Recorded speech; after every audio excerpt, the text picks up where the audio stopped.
कदली सीप भुजंग मुख, स्वाति 1 फल 3, और जैसी संगत पाइए वैसा ही फल दीन।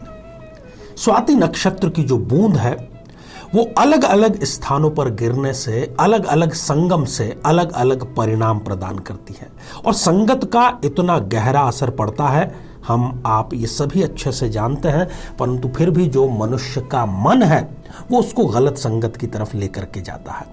जानेंगे आज अंगुलीमाल के बारे में भी, जो कि एक प्रचंड और जितना बुरा हो सकता है, जितनी नकारात्मकता हो सकती है, उससे भरा हुआ एक डाकू था, परंतु एक ही क्षण में गौतम बुद्ध ने कैसे उसके मन को परिवर्तित करके उसको एक साधु के रूप में परिणत कर दिया। तो मेरे बहुत ही प्रिय और बेहद सम्मानित साथियों, हृदय की असीम गहराइयों से अभिनंदन और बहुत बहुत हार्दिक स्वागत। साथियों, नित्य चर्या की बात करेंगे, और नित्य चर्या में आज 13 नवंबर 2022 की हम चर्चा करेंगे। दिन आज रविवार का है, और कैसा बीतने वाला है आपका ये दिन, क्या क्या परेशानियां आ सकती है, क्या क्या खुशखबरियां आ सकती है, कैसे परेशानियों को कम और खुशखबरी को, सकारात्मकता को बढ़ाया जा सकता है, इस पर हम चर्चा करेंगे। साथ ही आपके कुछ कमेंट्स भी हम शामिल करेंगे, और बहुत ही महत्वपूर्ण बात कि कार्यक्रम के अंत में हम मिथुन लग्न में कब शादी में बहुत अधिक देरी हो जाती है, यदि आपके साथ में भी ऐसा है, घर में कोई है या आप स्वयं मिथुन लग्न के हैं, तो आप जरूर वो पॉइंट देखिएगा कि कब शादी की उम्र बीत जाने तक केवल सिवाय इंतजार करने के और कोई चारा नहीं रह पाता। तो हिंदी मास की यदि बात करें तो मार्गशीर्ष माह अभी चल रहा है, भगवान विष्णु को अति प्रिय है, कृष्ण पक्ष की आज पंचमी तिथि है। यदि कोई शुभ कार्य, कोई महत्वपूर्ण कार्य, कोई महत्वपूर्ण मीटिंग आपको करनी है तो अभिजीत मुहूर्त का श्रेष्ठतम समय है 11:43 से लेकर के 12:26। इस बीच में आप कभी भी शुरुआत कर सकते हैं। कौन सा समय आपको टालना है, तो 2 समय आप नोट डाउन जरूर कर लीजिए। एक तो दोपहर के 4:02 से लेकर के 4:45, ये अशुभ काल है, और साथ ही जो राहु काल है वो भी हमें निश्चित रूप से थोड़ा सा ध्यान रख करके टाल करके ही चलना चाहिए। उसका समय भी लगभग यही है, परंतु वो एग्जैक्ट समय है 4:07 से लेकर के 5:28। ये हम संध्या काल की बात कर रहे हैं। तो साथियों, जब भी जन्म पत्रिका की बात आती है, जब भी ज्योतिष की बात आती है, तो एक बात कह दी जाती है कि जो ग्रहों ने लिख दिया है बस वही होने वाला है, वो होगा, परंतु आप उसका ट्रांसफॉर्मेशन कर सकते हैं। जो एनर्जी है, देखिए एनर्जी से ही पूरी सृष्टि संचालित है। अब ये हमारे ऊपर है, हमारे स्वयं के अर्थात जातक के ऊपर है, और साथ ही एक विद्वान ज्योतिषी के भी ये ऊपर है कि वो एक सही सलाह से कैसे उस दशा को, उस महादशा को ट्रांसफॉर्म कर देता है। नकारात्मक है तो उसको वो कैसे कम से कम कर सकता है, और यदि सकारात्मक है तो उसको कैसे 1000% तक वो वृद्धि में लेकर के आ जाता है। साथियों, ग्रहों की शक्तियों को दिशा देना वैदिक उपायों के माध्यम से संभव है। जब भी कोई ग्रह हमारी जन्म पत्रिका में शुभ का होता है, उच्च का होता है, योग कारक होता है, और उसकी दशा हमें चलती है, तो कई लोग मिलने पर पूछते हैं कि आचार्य जी मुझे इसका कोई लाभ नहीं मिला। तो उसमें कहीं ना कहीं गलती आपकी स्वयं की है कि क्या आपने उसको सही दिशा दिखाई, जैसे कि महात्मा गौतम बुद्ध ने अंगुलीमाल को दिखाई थी। साथियों, अंगुलीमाल बहुत प्रसिद्ध कथा है, और हिंदी प्रदेश के उत्तर भारत के जो विद्यार्थी हैं उन्होंने जरूर इसको सुना या पढ़ा होगा, परंतु मैं यहां पर अभी उसका उल्लेख कर पाने से स्वयं को नहीं रोक पा रहा हूं। मेरे रोंगटे भी खड़े हो रहे हैं कि इतना भी बदलाव क्या संभव है। अंगुलीमाल, जिसने कि व्रत लिया था कि वो 1000 हत्याएं करेगा, और उसका नाम अंगुलीमाल क्यों पड़ा? अंगुली मतलब अंगुली, हमारी अंगुलियां, माल अर्थात जो माला होती है, तो वो व्यक्ति का वध करता था, फिर उसकी उंगलियों को काट करके उनको पिरो करके अपने गले में पहनता था, और उसका आतंक इतना था कि उस समय शायद प्रसेनजीत वहां बिहार के जो शासक थे उनमें भी आतंक था उनका। कई बार वो सेनाएं भेज चुके थे, कई टुकड़ियां भेज चुके थे, परंतु अंगुलीमाल सब पर भारी पड़ रहा था, क्योंकि उसके अंदर इतनी नेगेटिव एनर्जी आ गई थी। तो जब उसने व्रत लिया 1000 हत्याएं करने का, और जब वो 999 हत्याएं कर चुका था, उसके बाद तो आतंक का माहौल और भी ज्यादा गहरा गया, क्योंकि लोगों को लगने लगा कि अब किसी की भी बारी आ सकती है, क्योंकि उसका लक्ष्य जो है वो अब पूर्णता पर है। तो जिधर भी खबर फैलती थी कि अब अंगुलीमाल इधर से गुजर रहा है, सारे गांव के गांव वहां पर खाली हो जाया करते थे। तो उसी दौरान जब एक अंतिम वध की जरूरत थी, गौतम बुद्ध उधर से प्रवास कर रहे थे, और जब गौतम बुद्ध प्रवास कर रहे थे तो उनको गांव वालों ने रोका कि भाई साधु महाराज, महात्मा जी, आप इधर किधर जा रहे हैं? इधर सामने अंगुलीमाल बैठा हुआ है टीले पर, इंतजार कर रहा है अपने 1000वें शिकार का। परंतु गौतम बुद्ध, वो गौतम बुद्ध है, मुस्कुराए, आगे बढ़ गए कि अंगुलीमाल को जितना मेरा इंतजार है या 1000वें जो उनके वध का इंतजार है, उससे अधिक मुझे उससे मिलने का इंतजार है। तो वो बेखौफ होकर के उस तरफ रास्ते पर बढ़ चले। एक बार तो स्वयं अंगुलीमाल ने भी उनसे कहा कि आप किधर बढ़ते चले आ रहे हो? आपको पता है कि मैं अपने लक्ष्य के बेहद करीब हूं, और वो लक्ष्य आप भी हो सकते हैं। परंतु इतना सुनने के बावजूद भी गौतम बुद्ध के चेहरे पर शिकन भी नहीं आई, और वो अंगुलीमाल भी कहीं ना कहीं इतना साहस देख करके वो भी भौचक रह गया, और उसने पूछा कि क्या आपको मुझसे डर नहीं लगता? गौतम बुद्ध ने कहा कि सभी सवालों के जवाब देंगे, पहले एक कार्य करिए। ये जो सामने वृक्ष है, इसके 4 पत्ते तोड़ करके मुझे दीजिए। वो तो अंगुलीमाल था, उसने अपनी तलवार उठाई और एक टहनी की टहनी काट डाली कि आप 4 की बात करते हैं, ये लीजिए 4000 पत्ते। फिर गौतम बुद्ध ने अंगुलीमाल से कहा कि अब इस टहनी को, इन पत्तों को दोबारा वापस पुनः इस वृक्ष में जोड़ करके दिखाइए। अंगुलीमाल के पास कोई जवाब नहीं था।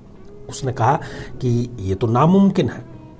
तो गौतम बुद्ध ने उनसे यही कहा कि तोड़ना बहुत आसान है, वध करना बहुत आसान है, परंतु जोड़ने की जो प्रक्रिया है वो सर्वाधिक महत्वपूर्ण और सर्वाधिक कठिन होती है, और जो जोड़ने में लगा है वो ही साधु है।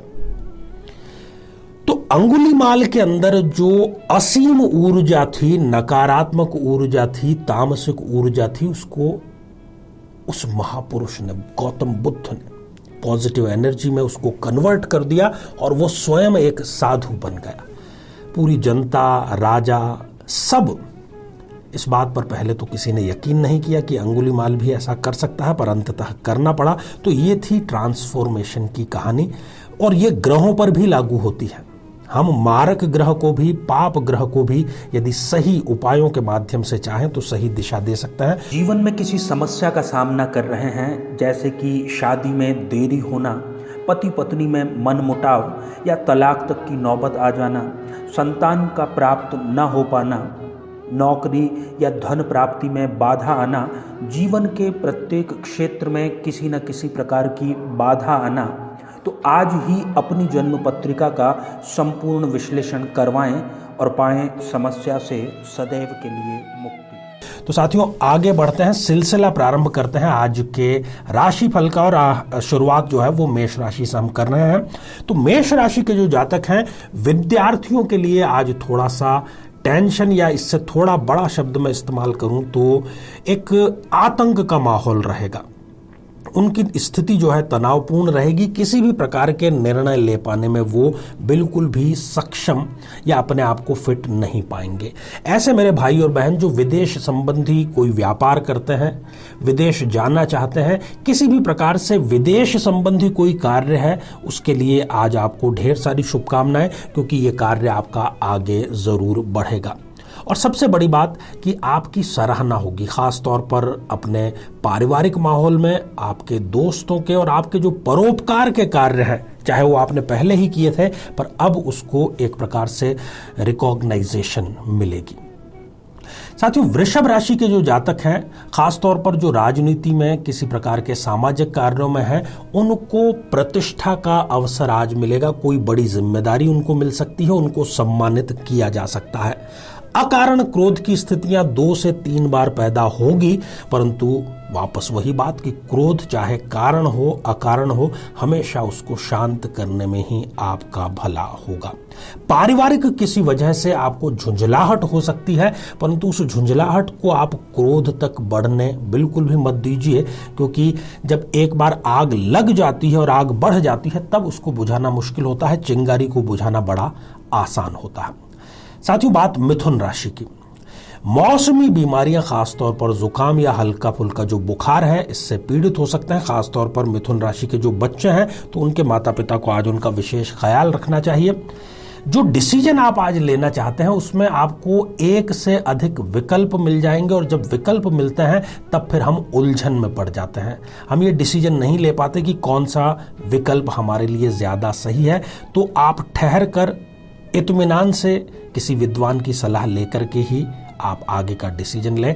ऐसे भाई और बहन जो टेक्नोलॉजी के क्षेत्र में कार्य कर रहे हैं उनके लिए बहुत बड़ी खुशखबरी, कोई ऐसी खुशखबरी जिसका वो लंबे समय से इंतजार कर रहे थे, आज उनको अवश्य ही मिलेगी। साथियों, कर्क राशि के जो जातक हैं उनको मैं आज ये सलाह दूंगा कि खान पान में अतिरिक्त सावधानी बरतें। यदि हो सके तो बहुत कम खाएं, क्योंकि अधिक खाकर के आज तक किसी का भला नहीं हुआ है। अधिक खान पान, गरिष्ठ खान पान आपके स्वास्थ्य को, खासतौर पर चूंकि आज हम 13 नवंबर की चर्चा कर रहे हैं तो इसी परिप्रेक्ष्य में कह रहा हूं, खान पान पर आप बहुत संतुलित व्यवहार अपनाएं। वित्तीय स्थिरता के लिए आज का दिन बहुत अच्छा है। आप कुछ ऐसी प्लानिंग करें जिससे कि आपको स्थायी आय उत्पन्न करने में मदद मिले। कोई आपके लिए आज यदि खासतौर पर पैसों की मदद मांगने आता है तो उसको ना कहने में ही आपकी भलाई है, क्योंकि आज यदि आप पैसे देंगे तो बहुत संभावना है, बल्कि 100% संभावना है कि वो पैसा आपका वापस ना आए। तो साथियों, आज का पहला कमेंट शामिल कर रहे हैं, और ये जो पहला कमेंट है ये काजल भिलवारे जी ने लिखा है। आपने लिखा है, गुरुजी हमारी शादी में रुकावट आ रही है, क्या करें बताइए। देखिए, सबसे पहले तो आप ये कार्य करिए कि आपके निकट में जो भी महादेव जी का मंदिर है, शिव जी का मंदिर है, वहां प्रति सोमवार को बिल्व पत्र और 1 लोटा जल से अभिषेक करिए। बहुत जल्द आपके लिए विवाह का रिश्ता आएगा। और ऐसे सभी का हमारे भाई और बहन जो इस समस्या से 2-4 हो रहे हैं, तो यहाँ आई बटन में हम उस लिंक को भी प्रोवाइड कर रहे हैं, जिस प्लेलिस्ट में हमने शादी के बड़े आसान उपाय बतलाए हैं और लाखों लोगों की उससे शादियां भी संपन्न हुई हैं। साथियों, आगे बढ़ते हैं, बात सिंह राशि की करेंगे। और पारिवारिक कारणों से आपके लिए आज कोई दिक्कत वाली बात नहीं है। अपने परिवार के किसी सदस्य की पीड़ा को आप अपना मान करके चलेंगे, उसको सुलझाने में आपका जो दिन है वो आज गुजर जाएगा। पेट का विशेष ख्याल रखें, पेट संबंधी कोई गड़बड़ी, पाचन तंत्र संबंधी कोई गड़बड़ी हो सकती है। और संध्या काल में, खासतौर पर 5 बजे के बाद में शाम को, एक अज्ञात भय की स्थिति उत्पन्न हो सकती है। कन्या राशि के ऐसे जातक जो किसी कला के फील्ड में हैं, फिल्म में हैं, टेलीविज़न के किसी क्षेत्र में हैं, या जितने भी कला के फील्ड में हैं, उनको आज कोई नया मौका, नई अच्छी मीटिंग, जिससे कि उनको आगे एक, जिसको उनकी भाषा में ब्रेक कहा जाता है, वो मिलने की पूरी संभावना है। एक नए अनुभव का भी आज आपको आगाज होगा और वो अनुभव आपके लॉन्ग टर्म में बड़ा ही काम में आएगा। एक बहुत बड़ी हिदायत ये भी है कि दोपहर 3 बजे से पहले ही अपने जितने आवश्यक कार्य हैं वो आप निपटा लें, क्योंकि उसके बाद में आपको समय बहुत ही कम मिल पाएगा। साथियों, बात तुला राशि की करते हैं। और तुला राशि में जो दाम्पत्य जीवन में जोड़े हैं, पति पत्नी जो हैं, उनके बीच में बहसबाजी हो सकती है और मुद्दा किसी तीसरे का होगा। झगड़ा आप दोनों करेंगे, नतीजा कुछ भी उसका निकलेगा नहीं। परंतु व्यापारी, खासतौर पर जो विदेश व्यापार से, एक्सपोर्ट इंपोर्ट से जुड़े हुए हैं, उनको कोई बड़ा ऑर्डर मिल सकता है। कोई बड़ा ऑर्डर या प्रोजेक्ट जो है वो उनको इतनी स्थिति में लेकर के आएगा कि वो अगले 2-3 माह का पूरा खर्च जो है इस एक ऑर्डर से ही निकालने की स्थिति में आ जाएंगे। और संध्या काल में कुछ भावुकता के क्षण आपको मिल सकते हैं, तो भावनाओं पर काबू आप जरूर रखें। वृश्चिक राशि के जातकों को आज मेहमान नवाजी का अवसर मिलेगा। कोई बहुत ही दूर के और ऐसे जिनसे कि आप हो सकता है 3 या 4 साल के बाद में मिल रहे हैं, इस प्रकार के मेहमान आपके यहाँ दस्तक दे सकते हैं। तो मेहमान नवाजी का आप जो है पूरा लुत्फ उठाइए। तो पूरा का पूरा जो दिन है वो कब बीत जाएगा आपको पता ही नहीं चलेगा, और आज जिस कार्य को करने के लिए आपने संकल्प लिया था वो कम से कम 1 सप्ताह के लिए आगे पोस्टपोन हो जाएगा। तो साथियों, आज का दूसरा कमेंट शामिल करते हैं, और ये शशि सिंघल जी ने लिखा है। नमस्कार आपने लिख भेजा है। तो शशि सिंघल जी, हृदय की असीम गहराइयों से आशीर्वाद, बहुत बहुत साधुवाद आपको। आगे बढ़ते हैं और बात करते हैं साथियों धनु राशि के बारे में। धनु राशि के जो जातक हैं, आज उनको किसी कल्चरल प्रोग्राम, सांस्कृतिक कार्यक्रम में हिस्सा लेना पड़ेगा, और हो सकता है कि इनको वहां पर सम्मानित भी किया जाए। महत्वपूर्ण स्थिति में आप वहां पर हैं।